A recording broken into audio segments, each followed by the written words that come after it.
반갑습니다. 유병국 선교사입니다. 우리 한국 선교가 40년 정도 지났습니다. 상당히 참 많이 발전했고요. 40년이 지났지만 또 보면 저희보다도 한 40년 이상 선교한 분들이 계세요. 그분들이 주로 이제 서양 분들이신데 그분들이 선교하면서 자기들이 초창기에 선교지에 가서 큰 경험과 시행착오를 했습니다. 그래서 그들이 경험하고 시행착오한 것을 그냥 혼자 가져가지 않고 기록으로 남겼어요. 책으로 남겼어요. 글로 남겼습니다. 그래서 그들이 남긴 모든 글들을 이렇게 다 이렇게 모아가지고 이렇게 이제 하나로 이렇게 편집해서 만든 책이 바로 이 책입니다. 여러분 보시는 것처럼 영어로는 미션 퍼스펙티브 이렇게 되어 있고 한국말로는 퍼스펙티브 그 말이 관점이라는 뜻이죠. 관점. 이분들이 이 책을 쓴 이유는 아까 말씀드린 것처럼 자기들이 했던 좋은 점들을 우리 후배들이 본받고 또 자기들이 해서 실패했던 것들은 후배들이 본받지 않게 하려고 책을 쓴 거예요. 그러므로 우리가 이 책을 보면서 많은 도움을 받고 앞으로 우리 한국교회가 그동안 앞만 보고 달려왔는데 우리가 무엇을 잘못하고 또 무엇을 잘했는지를 한번 점검해보는 그런 귀한 시간이 된다고 생각합니다. 이 책은 네 관점으로 되어 있어요. 첫 번째는 이제 우선 저자들부터 지금부터 한 70년, 80년 전부터 있었던 분도 계시고 또 한 50년 전에 계신 분도 계시고 현존하시는 분도 계세요. 어쨌든 세계 선교에 그래도 가장 영향력 끼쳤던 그런 분들, 도널드 맥가버런 같은 분 여러분 다 아시는 것처럼 한국의 많은 분들이 알고 계세요. 그 다음에 현대 선교에 참 많은 분들이 영향을 받았던 랄프 윈터 선교사님, 저분도 지금은 이 세상에 없습니다. 그리고 또 여러분이 아시는 것처럼 세계 기도 정보 그래서 아주 많은 세계적으로 영향력 끼친 패트릭 존스톤 같은 분도 있습니다. 그 외에 많은 분들이 글을 썼어요. 이 책에 있는데 제가 오늘 여러분하고 같이 이렇게 나눌 것들은 그 관점들 4개 중에 전략적 관점. 이 말은 다시 말하면 선교지의 교회가 어떻게 세워지고 또 이 교회가 어떻게 성장하는지를 다루는 굉장히 중요한 관점, 굉장히 중요한 과제가 될 것입니다. 특별히 오늘 이제 제가 앞으로 여러분과 함께 계속 나눌 그 분야는 선교지에 교회가 어떻게 복음이 들어가고 그 복음이 어떻게 뿌리를 내리고 그 다음에는 이 복음 뿌리 내린 복음이 어떻게 하면 성장해서 교회가 자발적으로 증식 배가하고 그래서 현지인들이 리더십을 잡고 이런 내용들이 앞에 있고요. 그 다음에는 그나마 교회가 들어가지 못하는 선교사가 들어가지 못하는 최전방에는 어떻게 선교가 이루어지는지 어떻게 들어가는지 이런 분야들을 제가 이제 4시간에 걸쳐서 강의를 하려고 합니다. 물론 저는 이제 이 책을 읽고 또 책을 연구하고 책을 사용하지만 제가 개인적으로 한 70% 정도는 이 저자들의 말들을 제가 인용하고 이분들의 주장을 수용하지만 한 30% 정도는 강의하는 저의 의견이 많이 들어가 있고 또 저 역시 이 책에 나오는 모든 이 주장들을 100% 동의하지 못하는 것도 많이 있어요. 그러나 저도 개인적으로 굉장히 참 이렇게 우리가 참고해야 될 것이 많다. 우리가 정말로 좀 우리가 반면 교사할 것이 많다. 그런 생각을 하면서 제가 강의를 하도록 하겠습니다. 말씀처럼 4번째 전략적 관점. 한국 교회가 선교가 발전되어가는 그 시기하고 한국이 경제적으로 발전되어가는 그 시기하고 한국 교회가 급속도로 성장하는 그 시기가 거의 맞물려 있어요. 이 세 개가. 그래서 우리가 경제적으로 봐도 이렇게 막 급격한 성장 과정 가운데 많은 명암이 있듯이 교회도 급격한 성장 과정 가운데 많은 명암이 있듯이 선교도 마찬가지입니다. 선교도 우리가 지난 40년 동안 앞만 보고 달려오는 가운데 선교에도 좋은 점도 있지만 우리가 좀 이렇게 생각을 해봐야 될 그런 문제들이 굉장히 많이 있습니다. 보시는 것처럼 한국에서 지금 현재 말이죠. 현재 한국에서 파송한 선교사 숫자가 24,000명입니다. 전 세계로 나가서 일하는 한국 선교사들이 24,000명이고 그들이 나가 있는 선교지도 170개 국가가 돼요. 굉장히 많은 것입니다. 이렇게 보면요. 그리고 이제 이 도표를 보시면 아직도 세계 선교의 가장 큰 역할을 하는 나라가 미국이에요. 보시다시피 물론 미국은 교회도 많고 인구도 많지만 미국에서 나간 선교사 숫자가 적습니다. 그 다음에 그동안 이렇게 선교계에서 굳이 이 사실을 자꾸 이렇게 인정하지 않으려고 하는 경향이 있어요. 왜냐하면 인도 사람이 선교를 제대로 하냐 이런 생각도 있었지만 우리처럼 이렇게 통계가 잘 나오지 않아요. 근데 사실은 인도는 기독교인도 많고 또 인구도 많지만 선교사도 많습니다. 물론 해외로 나간 선교사는 적지만 그래도 인도에서 동쪽에서 서쪽으로 가는 것은 우리가 한국에서 중국 가는 것처럼 다른 나라는 마찬가지예요. 그러니까 인도가 많고 그 다음에 실제적으로 해외로 많은 선교사를 보내는 나라가 한국입니다. 보시다시피 한국은 그래서 어떤 통계에서는 한국은 세계에서 선교사를 2번째 많이 보내는 나라다 이렇게 말하기도 하고 또 오늘 이 통계를 보면 한국은 한 3번째 정도 그리고 그동안 현대 선교를 가장 많이 주도했던 영국을 한번 보세요. 영국은 한국의 3분의 1도 안 됩니다. 아주 많이 줄었어요. 이제 이게 유럽 교회의 특징입니다. 이렇게 이제 많은 선교를 하고 이렇게 이제 일을 하다 보니까 우리 안에 미처 생각하지 못했던 부분들이 문제들이 나오기 시작합니다. 여러분 왜 이렇게 그 자동차나 혹은 이 중요한 상품들을 팔았는데 팔고 나서 얼마 후에 보니까 이 상품의 어떤 부분에 문제가 있는 거예요. 그러면 이 회사들은 이 상품을 리콜한다. 리콜한다는 것은 다시 불러온다는 뜻이에요. 상품을 회수하는 거예요. 회수한 상품 중에는 어떤 물건들은 그 부분의 작은 부분만 고치면 돼요. 그러면 무상으로 수리하고 보내요. 그런데 어떤 부분은 치명적이기 때문에 도저히 이 상품을 소비자가 다시 쓰지 못한다면 그 물건은 폐기 처분해요. 그걸 리콜이라 그럽니다.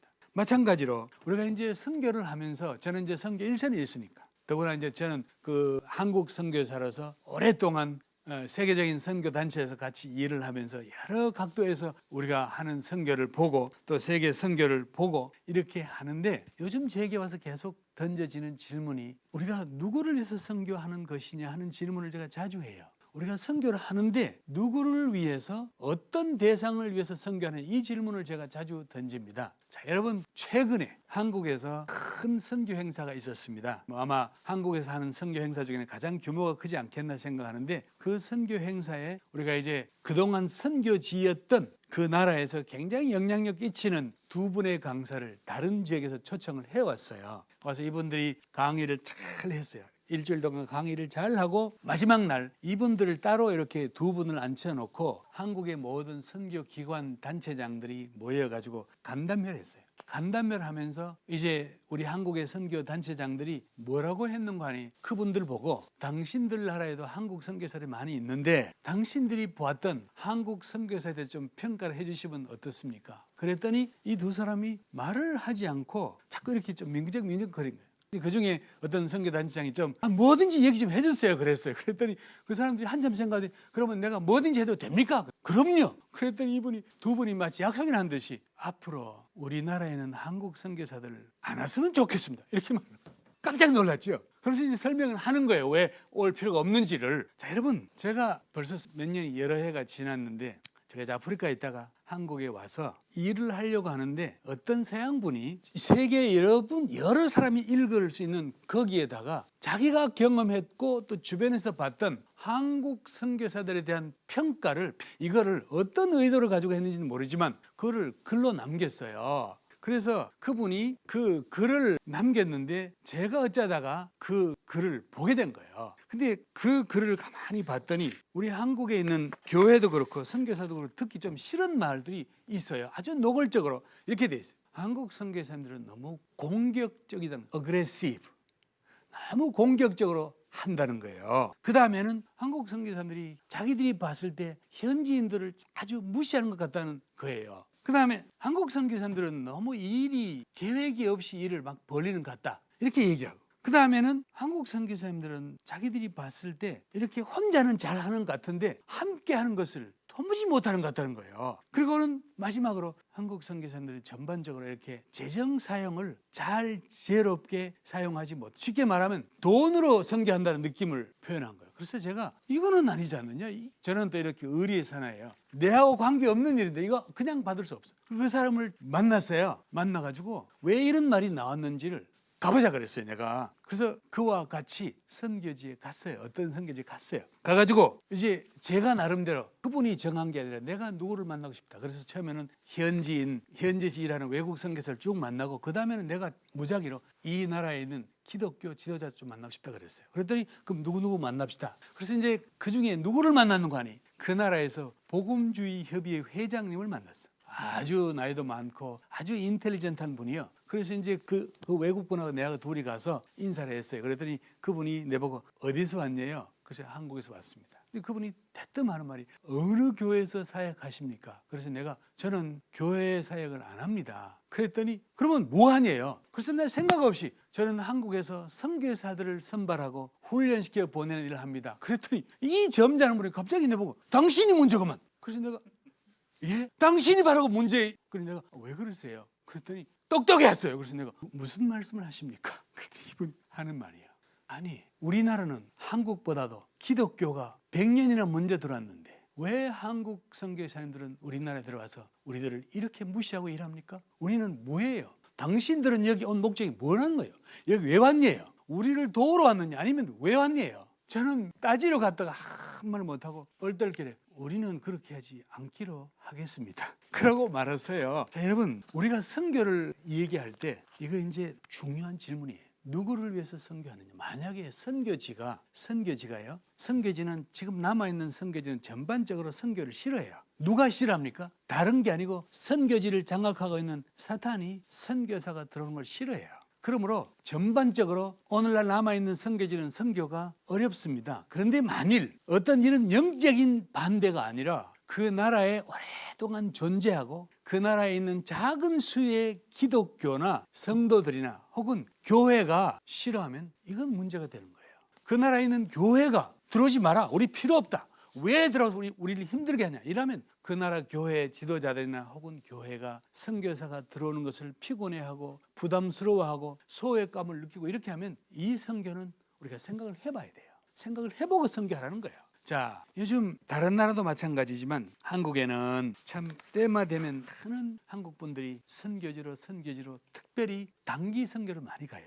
근데 여러분 이 단기 선교 하나를 놓고 봤을 때도 내가 그냥 선교지에 내 혼자 관광처럼 놀러 갈 때 하고 일주일이든 2주일이든 단기 선교라는 것을 붙여서 나갈 때는 다른 거예요. 선교라는 것을 붙이고 나가면 반드시 생각할 첫째 조건, 내가 이 단기 선교를 나가는 이유가 뭐냐, 누구를 위해서 가느냐, 이걸 생각해야 돼요. 많은 분들이 생각하기를 단기 선교 가면 은혜 받는다?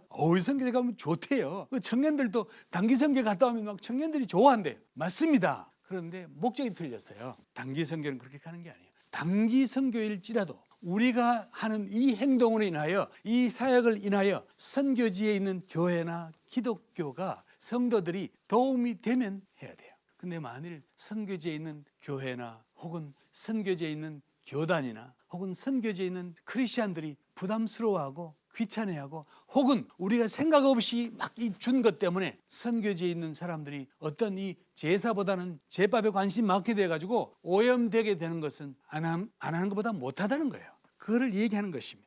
어떤 분이 우리 이제 선교를 놓고 보면 우리가 선교를 누구를 사느냐 이걸 질문을 하는 이유가, 우리는 전반적으로 선교지 가서 교회를 세우러 간다 얘기를 해요. 교회를 세우러 간다고 얘기합니다. 그러면 교회는 무엇이냐? 선교지에 세워지는 교회는 무엇이냐? 이거를 깊이 생각하고 해야 된다는 거예요. 자, 여러분 어떤 교회에서 목사님하고 선교부 장로님하고 또 경제력 있는 집사님하고 세 분이 선교지에 가서 선교지를 단기로 가서 이렇게 쭉 답사를 해봤더니 그 초라한 선교지에 교회가 있는데 한 개도 아니고 여러 개가 있어. 자기들이 생각을 못했던 거예요. 여러 개 교회가 있는데 교회마다 어쩌면 그렇게 빌딩이 초라하고 운막 같은지. 목사님이 그걸 보면서 큰 교회 목사님이니까 마음이 아팠어요. 그러면서 하나님의 집이 이게 뭐냐 이 생각이 들었어. 그래가지고는 한국에 와서 교회 돈 있는 장로님 혹은 교회 성도들에게 도전해가지고 거기에 교회를 짓자는 거예요. 그래서 나도 하나 너도 하나 뭐 남전도 하나 이렇게 해서 교회를 10여 개를 사방에 지었어요. 자, 여러분 그리고는 그들은 굉장히 자랑스럽게 우리는 선교지의 교회를 15개를 세웠습니다. 엄격히 말하면 교회를 세운 게 아니에요. 교회에 건물을 지어준 거예요. 교회는 건물이 아닙니다. 선교지의 교회는 더더구나 건물이 아니에요. 건물도 교회의 부분이지만 정말 교회란 것은 교회가 무엇이냐? 교회는 예수 그리스도를 주님으로 믿고 그를 따르고 그를 위해서 헌신하고 그의 부활을 들고 온 세상에 증거하기 위하여 모인 무리들 가운데 예수님이 임재하는 그곳이 교회예요. 그게 교회예요. 근데 우리는 교회라면 자꾸 선교지 가서 이것 세우고 이 집 세우고 이 집 세우고 이렇게 이제 이런 데 익숙해 가지고 오히려 이것은 선교지에 있는 교회들로 하여금 외부의 힘을 자꾸 의존하게 만들어서 의존성이 되게 만들고, 자 여러분, 그 운막 같은 동네에 살고 있는 사람들에게 한국식으로 된 벽돌, 아름다운 유리창, 뾰족한 종탑 교회가 무슨 의미가 있습니까? 우리가 하는 모든 선교적인 행위는 절대로 우리 위주로 하는 것이 아닙니다. 선교지를 생각하는 거예요. 선교지의 교회가 세워지고 그 교회가 뿌리를 내리고 그 교회가 존재하도록 하는 것이 선교예요.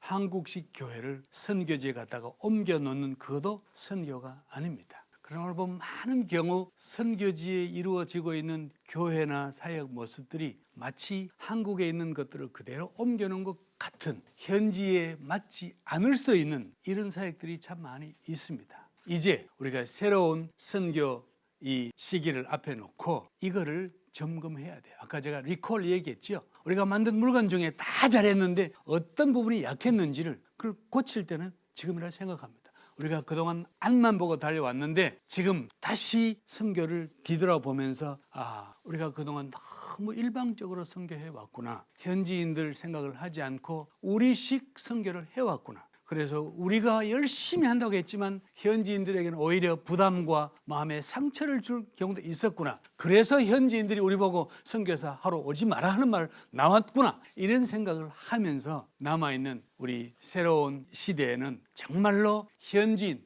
수용자 중심의 선교가 이루어지기를 진심으로 바랍니다.